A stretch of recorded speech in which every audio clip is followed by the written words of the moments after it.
Welcome to the Introduction to Hysteroscopy.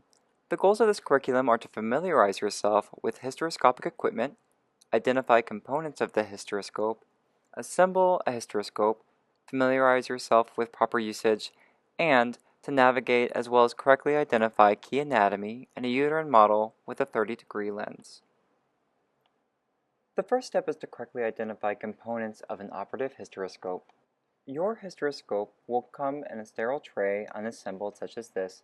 There are various components to an operative hysteroscope, and not all components will be used.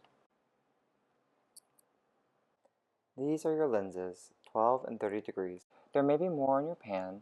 You can identify the degree of the lens here. For the purpose of today's demonstration, you'll be selecting the 30-degree lens.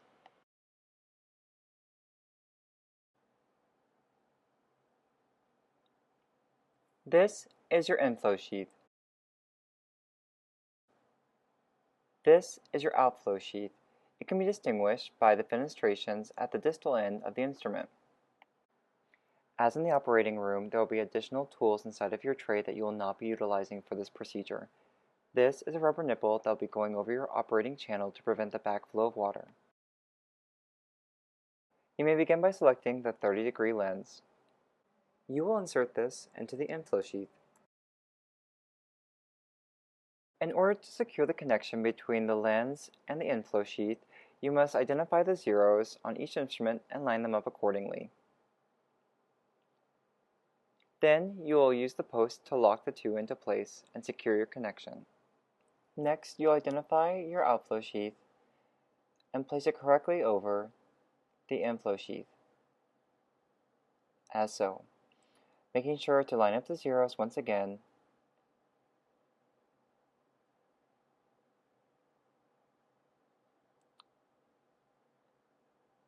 and lock them into place to secure your connection. Now identify the rubber nipple and place it over the operative port.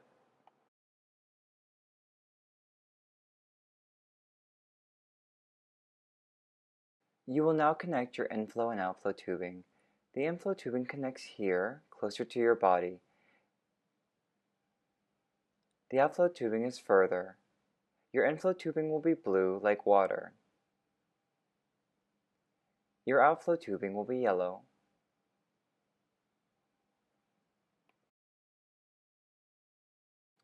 Now attach your camera, followed by your light source. This is a fully assembled hysteroscope. Once the hysteroscope is assembled, we will white balance our camera.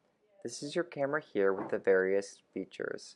There's a focus adjustment knob, aperture knob, scroll keys, as well as the light source key that acts as a select key. In order to white balance, you will focus your camera onto a white object such as a ray tag. You will use your light source or select key to bring up this menu and use your scroll keys to highlight white balance. Here, you will select white balance.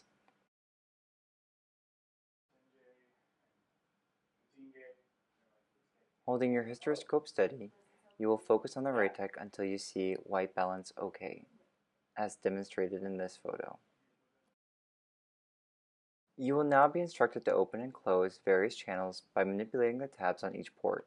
As demonstrated in this photo, a channel is closed when the tab is perpendicular to the port. In this photo, all channels are closed. A channel is open when the tab is parallel to the port. Here, all channels are open. Now you are ready to move on to part 2. In part 2, you will learn how to use your assembled hysteroscope to navigate a uterine model.